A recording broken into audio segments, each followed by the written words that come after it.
구약성경 89쪽 출애굽기 6장 1절에서 13절까지의 말씀을 교독하겠습니다. 제가 먼저 1절을 읽습니다. 여호와께서 모세에게 이르시되 이제 내가 바로에게 하는 일을 내가 보리라. 강한 손으로 말미암아 바로가 그들을 보내리라. 강한 손으로 말미암아 바로가 그들을 그의 땅에서 쫓아내리라. 하나님이 모세에게 말씀을 이르시되 나는 여호와이니라. 내가 아브라함과 이삭과 야곱에게 전능의 하나님으로 나타났으나 나의 이름을 여호와로는 그들에게 알리지 아니하였고 가나안 땅 곧 그들이 거류하는 땅을 그들에게 주기로 그들과 언약하였더니 이제 애굽 사람이 종으로 삼은 이스라엘 자손의 시름소리를 내가 듣고 나의 언약을 기억하노라.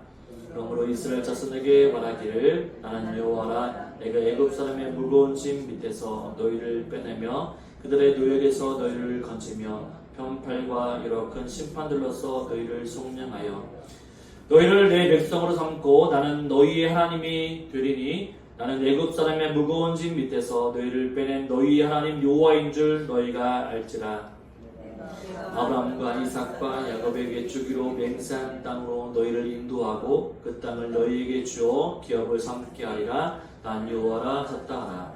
모세가 이와 같이 이스라엘 자손에게 전하나 그들이 마음의 상함과 가악한 노역으로 말미암아 모세의 말을 듣지 아니하였더라. 여호와께서 모세에게 말씀하여 이르시되 들어가서 애굽 왕 바로에게 말하여 이스라엘 자손을 그 땅에서 내보내게 하라. 모세가 여호와 앞에 아뢰어 이르되 이스라엘 자손도 내 말을 듣지 아니하였거든 바로가 어찌 들으리까. 나는 이미 둔한 자니이다. 같이 읽겠습니다. 여호와께서 모세와 아론에게 말씀하사 그들로 이스라엘 자손과 애굽 왕 바로에게 명령을 전하고 이스라엘 자손을 애굽 땅에서 인도하여 내게 하시니라. 아멘. 많이 덥죠? 더운 날씨. 에어컨을 켰는데도 아직도 덥습니다. 여러분 더위 가운데도 건강하시기 바랍니다. 오늘날 우리 그리스도인들을 당황하게 하는 문제가 몇 가지가 있습니다. 그 중에 한 가지는 내가 하나님의 뜻 가운데 서 있는데도 불구하고 주님의 말씀에 순종하고 주님의 말씀대로 또 살려고 노력하고 하는데도 왜 일이 잘 풀리지 않고 꼬이는가 하는 것이죠. 또한 중간중간 하나님께서 복을 주셔야 하는데 암초를 만나기도 하고 끝도 보이지 않는 고난의 긴 터널을 건너기도 해야 한다는 사실입니다. 세상의 사람들로 보면 믿는 사람들은 다 하나님의 축복 가운데 모든 것이 잘 되어야 하는데 또 그렇지 않다라고 하는 것이 우리의 문제이죠. 우리도 마찬가지입니다. 주님을 열심히 섬기는데 잘 되는 일만 계속 일어나야 되는데 때로는 우리 순간순간마다 우리도 세상의 사람들과 똑같이 여러 가지 문제를 만나기도 한다는 거죠. 이런 상황들이 세상의 사람들뿐만 아니라 믿는 사람들에게도 동일하게 겪는 문제이기도 합니다. 이 본문에 나오는 모세와 이스라엘 백성들도 마찬가지라고 할 수 있습니다. 모세와 아론은 하나님께서 지시하는 대로 인도함을 받고 전적으로 따랐고 백성은 아론과 모세가 가르치는 대로 순종하면서 나아갔습니다. 모세와 백성들은 자기의 생각대로 하는 것이 아니라 하나님이 말씀하시는 대로 하나님이 명령하시는 대로 인도하시는 대로 따라갔다는 거죠. 여러분 생각해 보십시오. 하나님의 말씀하신 대로 따라가니까 축복만 있어야 할까요? 아니면 어떨까요? 복이 많이 임해야 되겠죠. 많은 사람들이 그렇게 생각할 것입니다. 하나님 명령하니까 일이 술술술 잘 풀려야 하는 거죠. 그런데 문제는 풀리는 것이 아니라 더욱더 어려워져 갔다라고 하는 거죠. 고통은 가중되고 고통의 긴 터널은 끝도 보이지 않는 듯 합니다. 왜 하나님께서는 그렇게 하시는 것일까요? 하나님이 말씀하셨음에도 불구하고 일이 잘 순탄대로처럼 길게 뻗어서 잘 되어야 하는데 왜 하나님의 뜻 가운데서 살고 하나님의 뜻대로 순종하는데도 불구하고 문제가 꼬이게 되는 것일까요? 그 이유가 무엇일까요? 여러분 궁금하지 않으십니까? 별로 궁금하지 않으신가요? 하나님이 우리에게 고통을 허락하시는 이유, 고난을 허락하시는 중요한 이유가 있는데요. 그 고통의 의미에 대해서 한번 묵상을 해보기를 원합니다. 첫째로 고통의 의미는 무엇일까 하면 고난은 하나님의 능력을 보여주기 위함이라는 사실이죠. 우리 1절의 말씀을 한번 읽어보도록 하겠습니다. 1절 여호와께서 모세에게 이르시되 이제 내가 바로에게 하란 일을 내가 보리라. 강한 손으로 말미암아 바로가 그들을 보내리라. 강한 손으로 말미암아 바로가 그들을 그의 땅에서 쫓아내리라. 아멘. 사실 모세가 바로에게 가서 내 백성을 보내라 라고 하는 말을 하자마자 바로가 단번에 허락해서 이스라엘 백성들을 내보내었다고 한다면 어땠을까요? 네, 재미가 없을 것입니다. 네. 그렇게 되면 일이 너무나도 싱겁게 끝나서 하나님이 하나님 되심을, 하나님의 능력을 보일 기회가 없게 될 것입니다. 우리가 날마다 보는 연속극을 보더라도 일이 순간 잘 풀리게 되면 밍밍하죠. 재미가 없습니다. 그렇죠? 예. 한국에는 막장 드라마가 있어야 그렇죠? 갑자기 무슨 일이 나가지고 고난이 일어나고 해야만 재미있죠. 성경에도 하나님께서 그런 일들을 통해서 이 반전, 하나님께서 하나님의 능력을 보여주실 기회를 통해 하나님의 백성들이 하나님을 더욱더 잘 믿고 의지할 수 있도록 하신다라고 하는 거죠. 우리가 날마다 보는 연속극을 보더라도 평범한 이야기는 재미가 없습니다. 좀 자극적이고 반전이 있어야만 재미가 있는 것이죠. 그래서 인기 있는 드라마 대부분은 이 막장 드라마라고 할 수 있습니다. 그런 드라마를 보면 언제 무슨 이야기가 전개될지 아무도 모르죠. 그래서 우리 시선과 모든 것이 집중되어 있다고 말할 수 있습니다. 어디 그뿐이겠습니까? 그렇게 쉽게 빨리 끝났으면 하나님께서 이스라엘 백성들 가나안 땅을 쉽게 끝나게 했으면 하나님께 제대로 감사하지도 않았을 것입니다. 우리가 무엇인가 자녀들에게 해주게 될 때에 돈을 마련해서 집을 사준다든가 아니면 대학 등록금을 또한 어려운 가운데 빌리거나 장면에서 마련을 해주게 되면 자녀들이 이 부모에 대한 이 감사의 마음을 가지게 된다라고 하는 거죠. 어려운 중에도 해주게 되면 부모의 심정을 알고 감사하는 마음을 가지게 됩니다. 그런 마음도 또 들지 않을 수도 있겠지만 저도 어릴 적에 시골에서 자랐습니다. 김제시 청안면이라고 하는 시골에서 자라게 되었는데요. 보이는 것들은 들판이었습니다. 그런데 어머니는 그곳에서 아들을 대학을 보내기 위해서 여러 가지 장사도 하기도 하고 또한 시골에서 열심히 농농사를 또 하기도 하시고 또한 대학 등록금을 낼 때에는 또 봄에는 보리를 팔아서 보리 농사를 해가지고 보리를 팔아서 이렇게 등록금을 내고 이 가을에는 이제 소를 키워서 소가 이제 새끼를 내면 소를 키워서 장학금을 어머니 장학금이죠. 어머니 장학금을 내서 학교를 다녔습니다.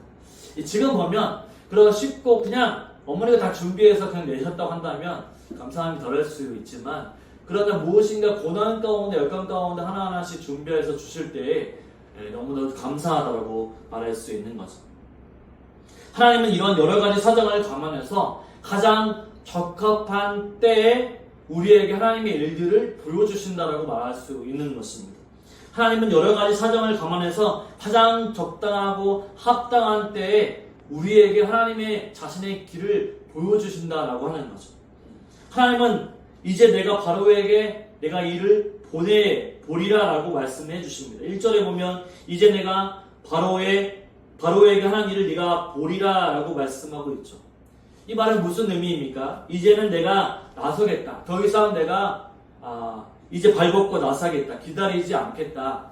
내가 강한 손을 들어서 나의 능력을 보여주겠다. 그래서 온 세상이 내가 참 하나님을 알게 해주겠다라고 이제 하나님이 본격적으로 나서는 것들을 볼 수가 있습니다. 오늘 이 시대에 우리들은 하나님의 능력을 제대로 경험하지 못하고 있습니다.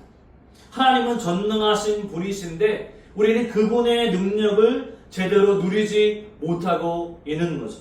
우리는 그분의 능력의 일부분만, 아니 극히 적은 일부분만 누리며 살아가고 있습니다.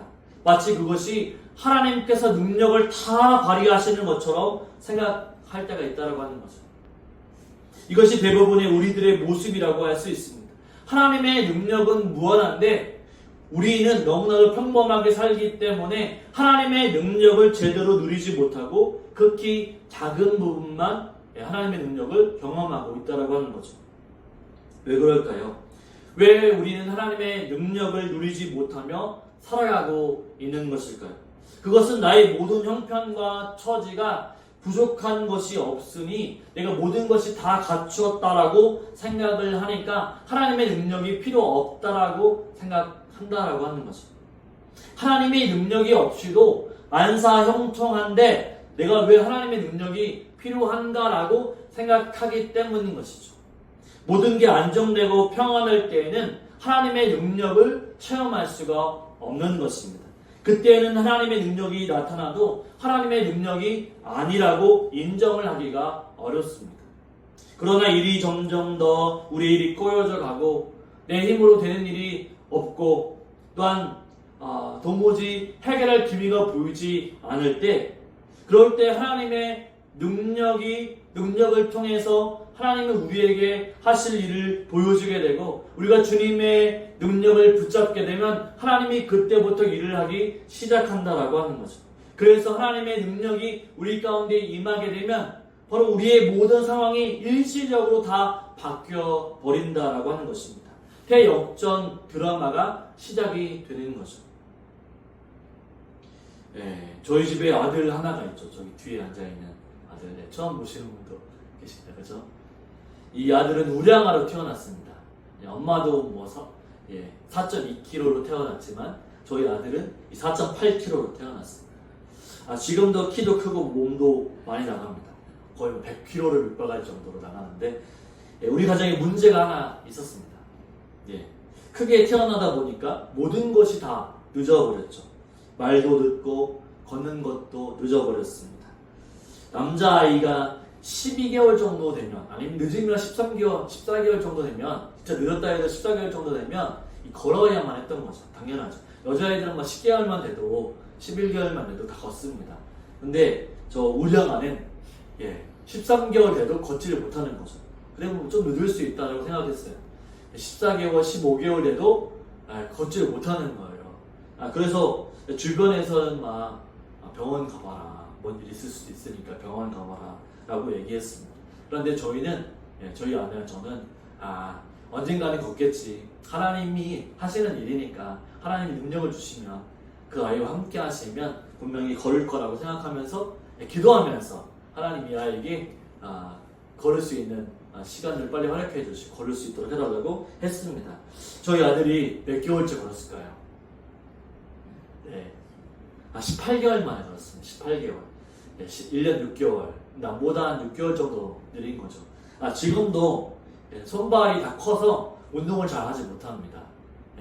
그런데 이 이야기를 하는 이유는 뭐냐면, 우리가 우리의 문제 가운데 놓여있을 때 다급해서 병원에 먼저 가는, 물론 그럴 수 있죠. 하지만 하나님의 능력을 믿고 기도하고 나아가게 되면 하나님께 그 순간의 모든 순간순간마다 일하시고 능력 가운데 그것을 베풀어 주신다라고 하는 거죠. 우리 그것을 통해서 하나님께서 이 아이를 통해서 분명히 하실 일을 기대하고 나아간다고 말할 수 있습니다. 하나님은 오늘도 우리가 언제든지 하나님의 능력을 구하게 되면 하나님은 우리에게 무한한 사랑과 능력으로 우리에게 일하시는다라는 사실입니다. 인간적으로 가장 소망이 없을 때, 모든 것이 끝났다라고 생각할 정도로 절망적인 순간에, 또한 일이 점점 더 꼬이게 될 때에, 그때 하나님은 오히려 바로 하나님의 능력을 우리가 경험할 수 있다라고 하는 거죠. 지금 여러분의 삶 가운데에도 문제가 있으십니까? 그렇다고 한다면 지금 졸업의 기회라고 하는 거죠. 하나님의 큰 무한하신 능력을 우리에게 보이실 때라고 하는 사실을 분명히 기억하고, 여러분들의 문제가 있다고 한다면 하나님 앞에 낱낱이 기도하고 하나님의 능력을 붙잡으시길 바랍니다. 혹시 우리가 하는 일이 계속 꼬이고 되는 일이 아무도 없고 또한 고난은 가중되고 있습니까? 그렇다고 한다면 오늘 이 바로 하나님이 바로 일하실 때인 줄 믿으시고 전적으로 하나님만 믿고 의지하며 나아갈 수 있는 저와 여러분의 삶이 되시기를 주님의 이름으로 축원을 드립니다. 둘째로는 고통의 의미가 무엇인가 하냐면 고통은 하나님의 신실하심을 보여준다라고 말할 수 있습니다. 우리 2절과 3절 말씀을 한번 읽어볼까요? 2절과 3절 같이 있습니다.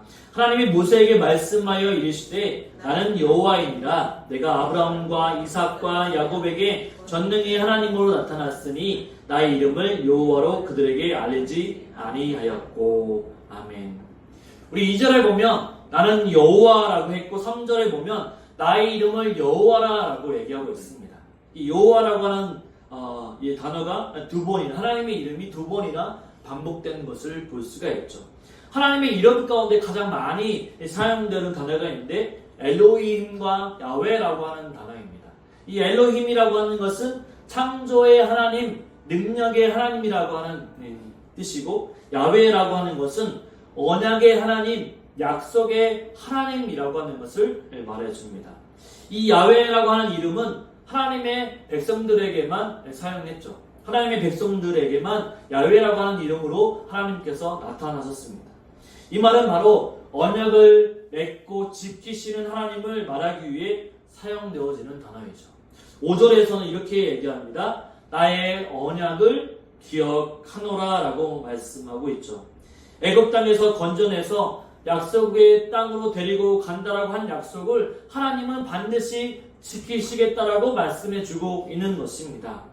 6절과 8절에서도 그걸 계속적으로 다짐하듯이 하나님이 재다짐하심으로써 하나님이 반드시 약속의 땅으로 이끄신다라고 하는 것을 쾅쾅 도장 찍듯이 바로 확인해 준다라고 하는 것이죠.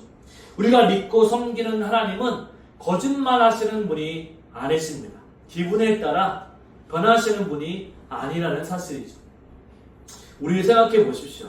우리의 감정이 아침 다르고 점심 다르고 저녁 다릅니다. 또 무엇인가 배고프면 짜증나고 배부르면 기쁘고 하나죠.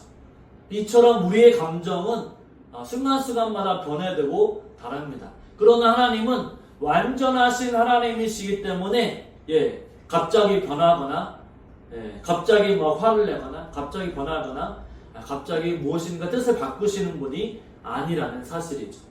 민수기 23장 19절을 보면 이런 말씀이 있습니다.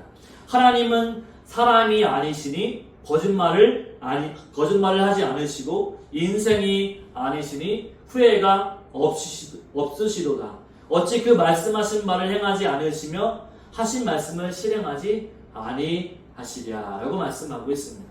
이 말씀의 그런 깊은 키포인트는 뭐냐면 하나님은 인생이 아니기 때문에 후회하거나 달라지거나 변하지 않고 하나님은 말씀하신 말을 굳건히 지키시고 약속을 이행하신다라고 말씀하고 있는 것이죠. 그런데 왜 우리에게 이 말씀이 실감이 안 나는 것일까요? 그 이유는 내가 원하는 바가 따로 있고 바로 내가 원하는 그 시간에 따로 있다라고 하는 거죠. 바로 반드시 그 약속이 내가 원하는 방법으로 내가 원하는 때에 맞춰져야만 우리는 실감 난다라고 말할 수 있습니다.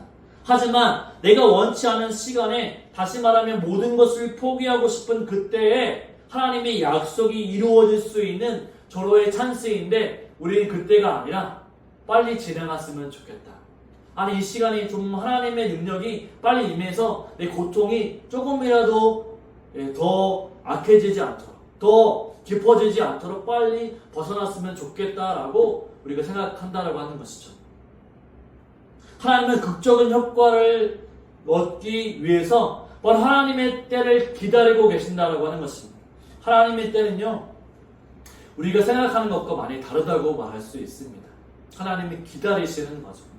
우리가 하나님을 더욱더 매달리게 하고 하나님의 깊은 뜻을 알게 하기 위해서 하나님은 하나님의 때를 기다리신다라고 하는 거죠. 여러분 쉽게 문제가 해결되면 하나님께 조금밖에 감사하지 못합니다.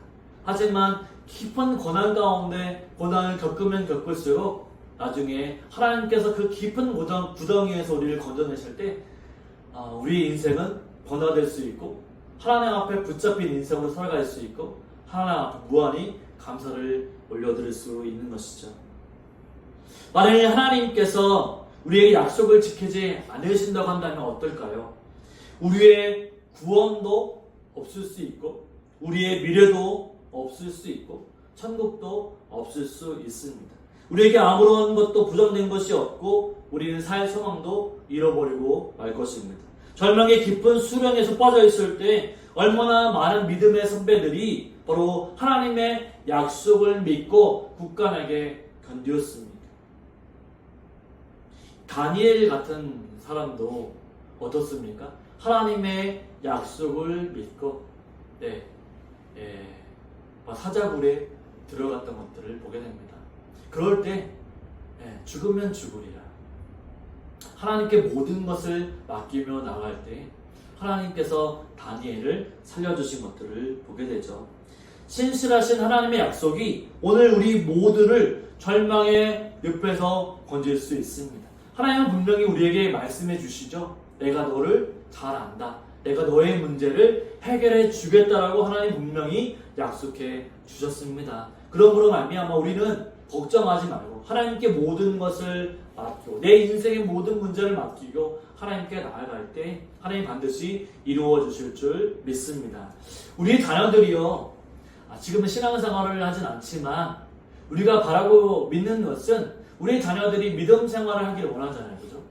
그러면 우리가 기도하고 하나님께 그 문제를 맡기면 하나님이 분명히 신실하게 역사해 주신다라고 하는 거죠. 저도 많은 사회 가운데 부모님들은 그러한 기도의 제목을 가지고 기도하는 모습들을 보게 됩니다.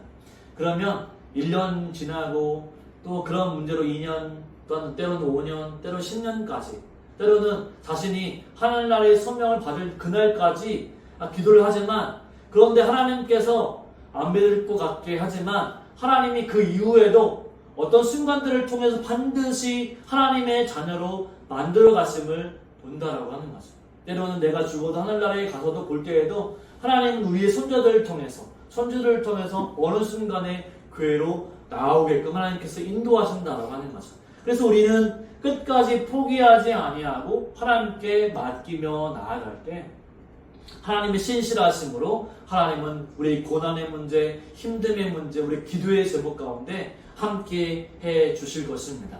그 사실 신실하신 하나님을 믿고 나아갈 수 있는 저와 여러분의 삶이 되시기를 주님의 이름으로 축원을 드립니다. 아멘. 셋째는 고통의 의미가 무엇일까요? 고통은 믿음으로 살아야 한다는 것을 보여주고 있습니다. 우리 13절 말씀을 한번 읽어보도록 하겠습니다. 13절 여호와께서 모세와 아론에게 말씀하사 그들로 이스라엘 자손과 애굽 왕 바로에게 명령을 전하고 이스라엘 자손을 애굽 땅에서 인도하여 내게 하시니라. 아멘. 하나님 분명히 모세에게 말씀하셨습니다. 내가 내 백성을 애굽에서 반드시 인도해 낸다. 모세도 그 말씀을 분명히 들었고 백성들도 그 말씀을 분명히 들었습니다. 그러나 그 일은 어떻습니까? 점점 더 꼬여가는 것 같습니다. 고통은 가중되어만 갔습니다. 그로 인해서 백성들의 마음은 상할 대로 상했습니다. 그래서 더 이상 모세의 말을 듣지 않겠다라고 했죠. 모세도 지쳐버리고 말았던 것입니다.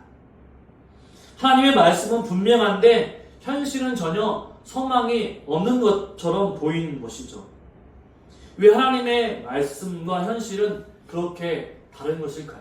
하나님이 말씀하시면 바로 진행이 되어서 평안하게 가나안 땅으로 가야 되는데 이 바로의 그런 방해도 없이 순조롭게 보내어져서 가나안 땅에 가야 되는데 왜 고통은 가중되는 것일까요? 우리는 어떠한 상황 가운데에도 바로 하나님의 말씀만 믿는 믿음으로 살아야 한다는 것을 보여주기 위해서입니다. 이것은 바로 오늘 우리의 현실적인 문제이기도 합니다. 바로 하나님의 말씀과 우리의 현실은 너무나도 다른 경우가 많다라고 하는 거죠. 하나님은 바로 정직해라고 말씀하실 때, 그러나 우리의 현실은 어떻습니까? 믿음으로 반응하기가 어렵습니다.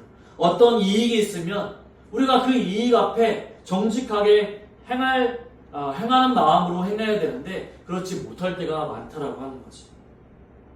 또 하나님께서는 어떤 사람들에게는 세금을 제대로 내라고 했을 때 우리가 어떤 세금에 대해서 이걸 내면 우리가 손해인데 어떻게 하나라고 말할 때도 있다라고 하는 거죠.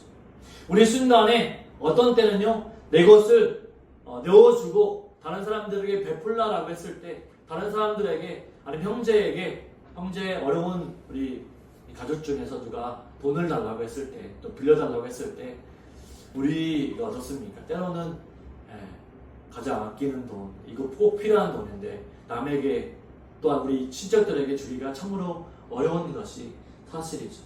그런데 말씀을 통해서 하나님께서 내 이웃을 내 몸까지 사랑하라고 했는데 때로는 이 가지고 있는 것이 때로는 마음의 부담감이 있을 때도 있다라고 하는 거죠.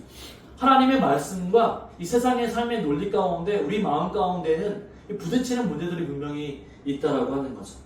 하나님의 말씀은 현실과 너무나 안 맞는 것처럼 보일 때가 있다라고 하는 것입니다. 우리는 항상 말씀과 현실의 갈등 속에서 살아가고 있습니다. 하나님의 말씀대로 하면 제대로 되는 게 전혀 없는 것처럼 보일 때가 많다라고 하는 거죠. 그래서 적당히 타협하면서 편하게 요령껏 사는 것은 더 지혜롭게 보이기도 합니다. 이럴 때 우리는 믿음의 결단이 필요하다고 말할 수 있습니다.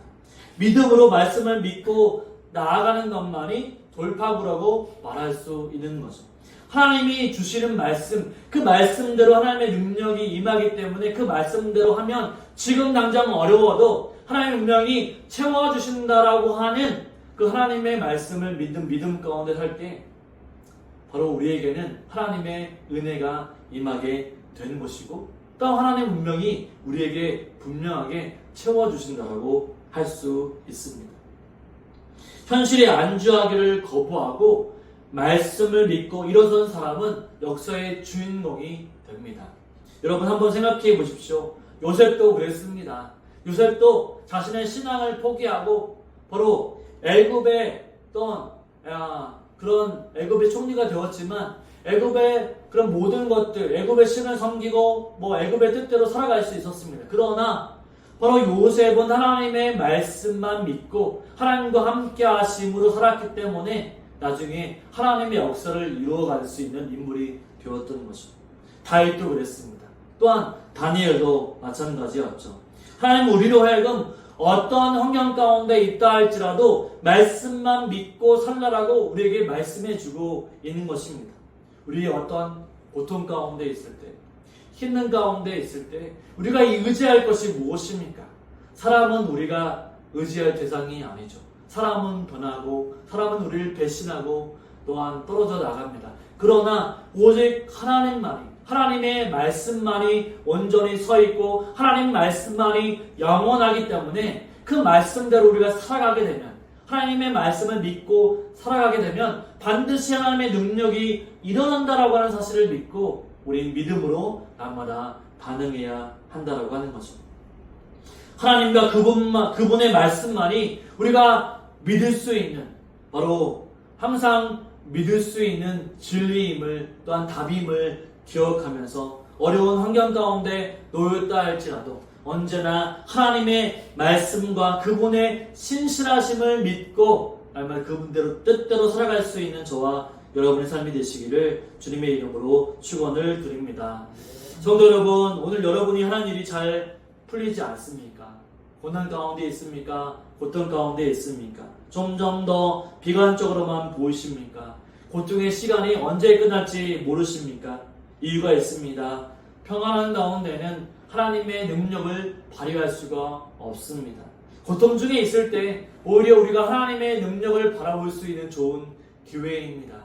때로는 건강의 문제, 또는 자녀의 문제, 손주의 문제들, 또한 겪고 있는 문제들이 있다고 한다면 바로 그때가 하나님이 역사하실 수 있는 시기임을 우리가 기억하고 내가 이 시간 어려운 문제 하나님께 맡기며 기도해야지, 하나님의 역사하심을 바라보아야지 하고 또한 신실하신 하나님을 바라보며 살아갈 수 있는 저와 여러분의 삶이 되시기를 주님의 이름으로 축원을 드립니다. 아멘.